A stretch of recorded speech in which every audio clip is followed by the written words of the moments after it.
Alhamdulillah wassalatu wassalam ala Rasulillah rabbi shrah li sadri wa yassir li amri wahlul 'uqdatam min lisani yafqahu qawli amma ba'd. Hadis yang seterusnya, hadis yang ke-34 dalam kitab satu lagi, hadis 38. Hadis yang sama je, cuma ditentukan bilangan dia tu berbeza ikut kitab. An Abi Hurairah radhiyallahu anhu anna Rasulullah sallallahu alaihi wasallam qala idza jalasa baina syu'abiha al-arba' thumma jahadaha faqad wajaba al-ghusl wa fi lafzin li Muslim wa illam yunzil. Daripada Abu Hurairah radhiyallahu anhu, dia berkata, sesungguhnya Rasulullah SAW pernah bersabda,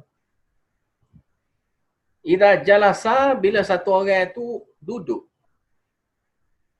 baina syu'abihal arba', di antara cabang ia, iaitu cabangnya perempuan, cabang 4 perempuan, summa jahadaha, kemudian dia menindihnya perempuan itu, faqad wajabal ghusl, maka wajibnya mandi.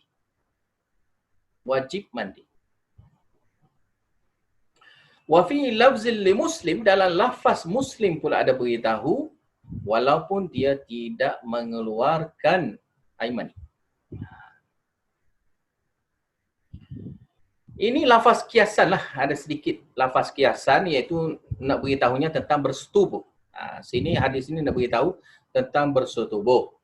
Mana bila satu orang itu bersetubuh dengan isteri dia, maka wajibnya mandi. Walaupun dia tidak mengeluarkan air mani. Tak kira di sebelah pihak lelaki ataupun di sebelah pihak perempuan. Tak kira. Maka kedua-duanya wajib mandi.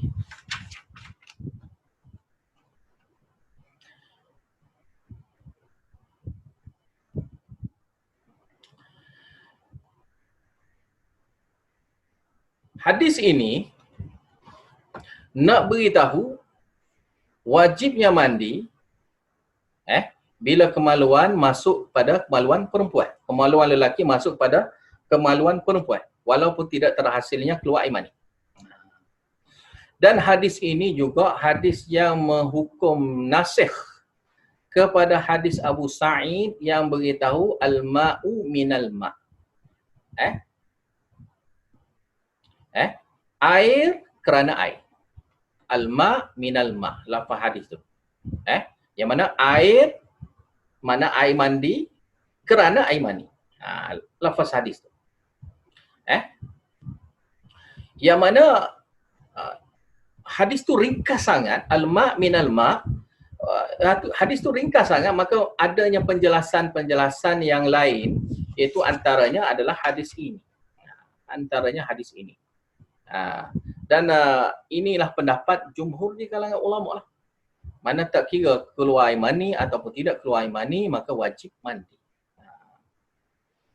Dan hukum sini di kalangan ulama pun dihukumkan sama saja dengan tak kiralah yang jenis orang yang buat maksiat ke ataupun yang tidak buat maksiat ke, sama saja hukumnya. Tak kira yang lelaki-lelaki ataupun lelaki perempuan. Dan sama ada daripada kubul ataupun dubur. Itu pembahasan dalam kitab-kitab fiqh yang dibahaskan secara detail. Yang dipanggil masuk adalah bila masuk lah. Bila masuk maka hukumnya wajib mandi. Seperti mana yang kita dah bahas dah tadi, innallaha la yastahyi minal haq. Sungguhnya Allah Ta'ala tidak malu akan benda yang benar. Mana benda ni kita dah tahulah. Kan? Bila-bila lagi anak-anak muda, kadang-kadang benda itu dia akan buat benda yang melampaui batas, maka dia akan tahu juga hukum-hukumnya. Kan? Jadi habislah situ. Mana hukum poinnya adalah dua tadilah. Dua lah. Iaitu bila jima keluar air mani ataupun tidak adalah wajib mandi. Hadis yang seterusnya, hadis yang ke-35. An Abi Ja'far Muhammad bin Ali ibn al-Husain ibn Ali ibn Abi Talib annahu kana huwa wa abuhu inda Jabir ibn Abdullah wa indahu qaumun fasa'aluhu anil ghusli faqala yakfika as-sa' faqala rajulun ma yakfini faqala Jabir kana yakfi man huwa awfaru minka sya'ra wa khairu minka yuridu Rasulullah sallallahu alaihi wasallam thumma ammana fi thawbin. Wa fi lafzin kana Rasulullah sallallahu alaihi wasallam yufrighul ma' ala ra'sihi thalathan. Daripada Jabir, daripada Abu Ja'far Muhammad bin Ali bin Husain bin Ali radhiyallahu anhum annahu kana huwa wa abuhu, yang mana dia dan ayah dia bersama dengan Jabir bin Abdullah. Dia ini cerita cicit lah ni, Ali, anak, cucu, cicit. Cucu cicit. Cerita cucu dengan cicit. Cucu dengan cicitnya Ali bin Abi Talib. Mana cicit-cicit lagi lah dengan Rasulullah SAW tu. Mana ni cerita tentang Ahlul Bait. Cerita tentang Ahlul Bait. Dia dengan ayah dia ini, iaitu Muhammad bin Ali dan Ali bin Husain. Dia duduk dekat dengan Jabir bin Abdullah. Dan Jabir bin Abdullah radhiyallahu anhu ni masa tu dia dengan kaum, dengan adanya orang ramai lah di situ. Lalu mereka pun bertanyalah kepada Jabir bin Abdullah tentang mandi. Faqal, lalu dijawab oleh Jabir bin Abdullah, yakfika sa', mencukupi buat kamu air satu gantang. Air satu gantang. Kita dah bahas sudah sebelum pada ni, air satu gantang, satu gantangnya lebih kurang 3 kilo. 3 kilo, 3 liter. Lebih kurang 3 liter air. 3 liter air ni lebih kurang dianya 2 botol lah. 2 botol yang 1.5 liter. 1.5 liter ataupun 1,500 ml. 1,500 ml, 2 botol. Mana mencukupi untuk mandi satu orang. Tak sampai pun. Sebab satu gantang sebenarnya kali tak sampai kepada 2 kilo. 2 kilo ni tak sampai lah, lebih tak sampai 3 kilo. Satu gantang lebih kurang 3 kilo. Dan 3 kilo ni tak sampai 3 liter. Tak sampai 3 liter lah maknanya, sama. Tidak sampai 3 liter. Faqala rajul, lalu berkatanya satu orang lelaki. Satu orang lelaki itu berkata, ma yakfini, tak cukup.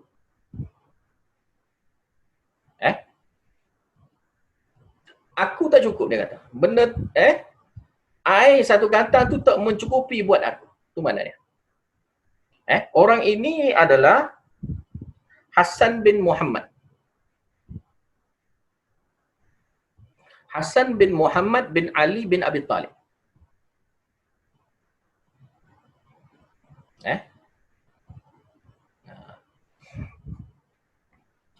Jadi mayakfini, tidak mencukupi buat aku. Air satu gantang itu tidak cukup buat aku.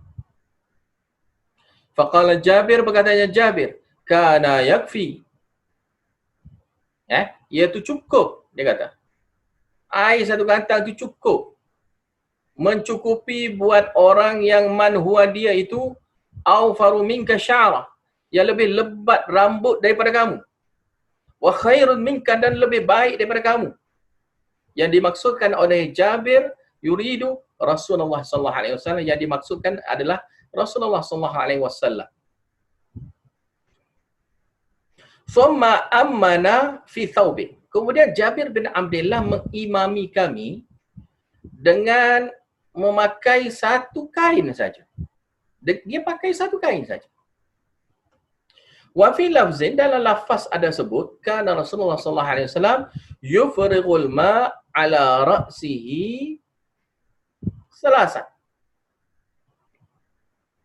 Rasulullah sallallahu alaihi wasallam menuangkan air ke atas rambut di atas kepala dia 3 kali. Mana walaupun air itu 3 liter lebih kurang itu, mana tetap juga Nabi SAW lumurkan 3 kali di atas kepala dia. Jadi hadis ini nak beritahu wajibnya mandi janabah. Mana dengan melumurkan air keseluruhan tubuh. Kan? Mengalirkan air itu keseluruhan tubuh. Mana sekiranya dapat mengalir seluruh tubuh, maka sudah terangkat dah kewajipan itu. Mana sudah sah dah mandi wajib itu. Tak kira lah kita mula di kaki dulu ke, mula mana dulu ke, tak apa. Tapi kalau siapa yang buat yang secara sunnah, maka hukum lain pula lah. Maka dia dapat pahala sunat situ.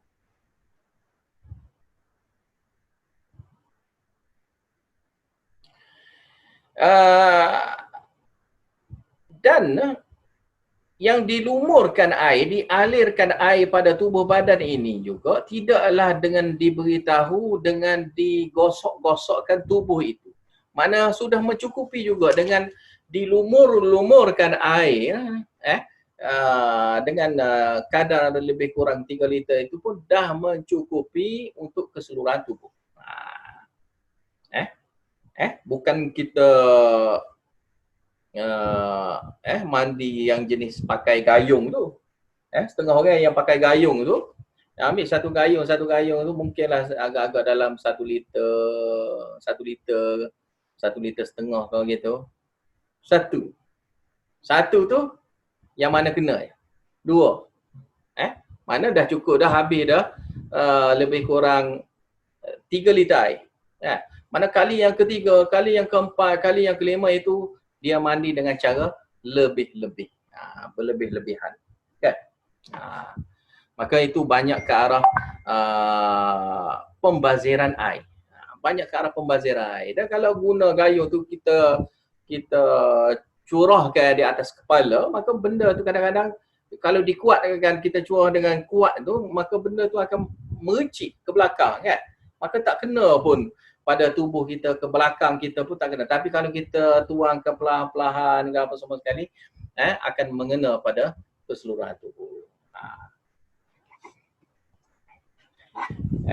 Maka cara mandi ini dengan 3 liter air lebih kurang itu, iaitu 1 gantang, mencukupi.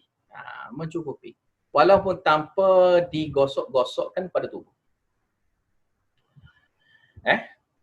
Dan 1 gantang, kita ada bahas dah dulu, 1 gantang ni kadar dia 4 mud kan.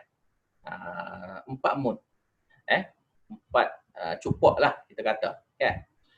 4 cupok itu 1 gantang. Nak panggil cupok pun tak sesuai juga, sebenarnya kita panggil mud juga. 4 mud. Mud tu mana kadar dia banyak ni lah, kadar 1 mangkuk kecil kan. 1 mud, macam lebih kurang 1 tin susu pekat tu kan. Mana lebih kurang tu lah. Jadi 1 gantang tu mungkin 1 tin lah, 1 tin besar tu. 1 tin Milo besar. Yang saiz lebih kurang 3 kilo tu. Yang tu lah. Saiz tu.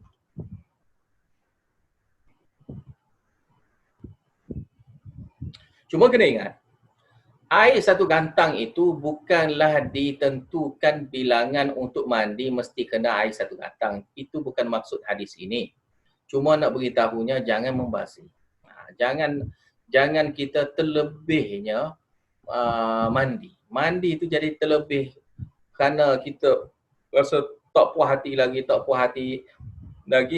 lain. Kalau kita mandi kerana kita nak bersihkan tubuh, itu lain. Tapi kalau kita nak mandi kerana itu saja, kita nak mandi itu nak tunaikan kewajipan, maka air 1 gantang itu sudah mencukupi.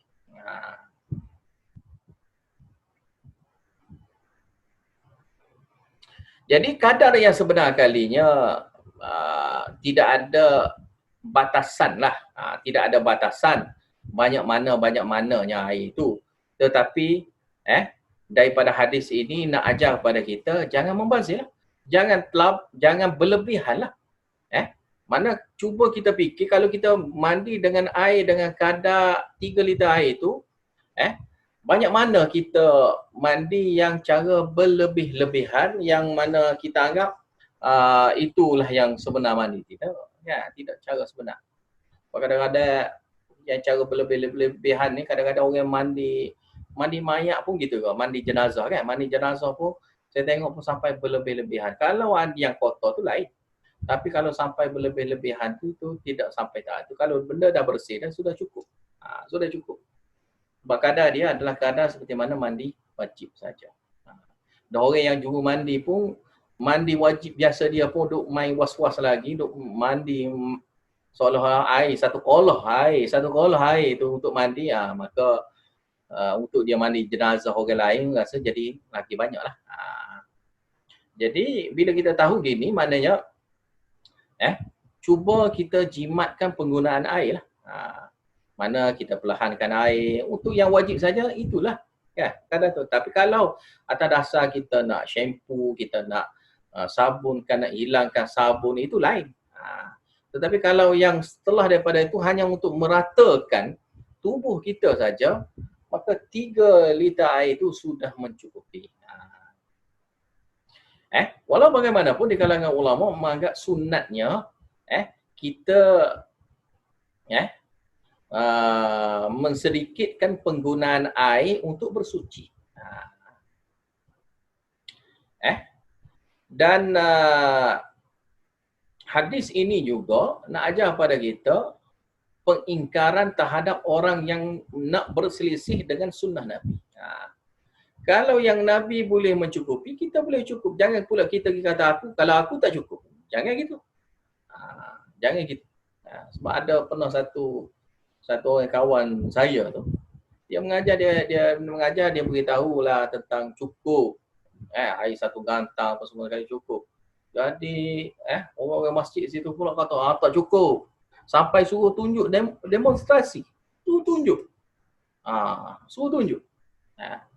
Mana dia beritahu tu sampai marah-marah lah, mana tak akan cukup lah, mana cukup, mana tak sah lah. Kalau air kadar lebih kurang 600 ml lah, 600 700 ml mana cukup untuk wuduk kan. Basuh kaki saja 500 ml lah, satu kaki saja. Dua kaki nak kena 1 liter, mana seolah-olah gitu. Mana seolah-olah dia ni satu botol air mineral kecil tu untuk satu basuhan saja. Seolah-olah gitu. Ini betul.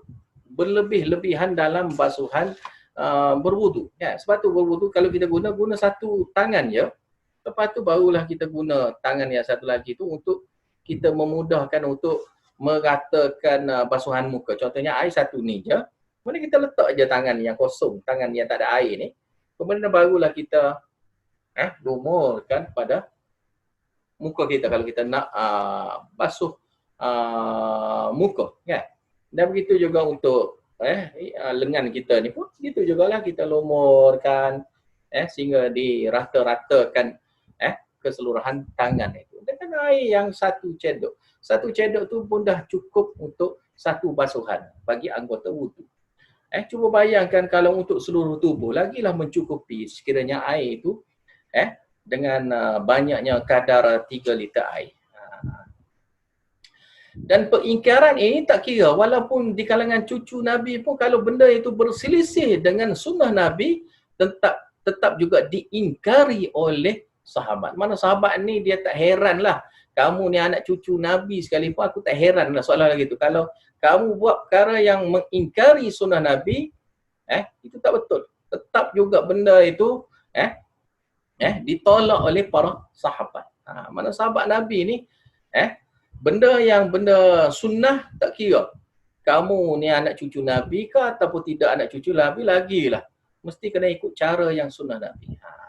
Kita tengok sampai sekarang kadang-kadang yang mengaku anak cucu Nabi tapi buat perkara yang tidak seperti mana sunnah Nabi. Kalau sahabat tu hidup sampai sekarang ni, sudah tentunya sahabat-sahabat Nabi pun akan mengingkari, akan memarahinya di kalangan anak-anak cucu Nabi yang berani mengingkari sunnah Nabi, berselisih dengan cara sunnah Nabi SAW. Sampai di sini saja dulu. InsyaAllah kita akan sambung di kemudian hari. Tengok jadual lah. Saya dah beritahu dah jadual masing-masing kitab. Kita akan adanya pengajian kitab Umdatul Ahkam dan ada juga kitab tafsir. Dalam satu minggu ada 4 kali semua sekali. Jadi mudah-mudahan bermanfaatlah kepada kita semua sekali. Wallahu a'lam bishawab. Wa akhiru da'wana alhamdulillahirabbil alamin. Wabillahi taufiq wal hidayah. Wassalamualaikum warahmatullahi wabarakatuh.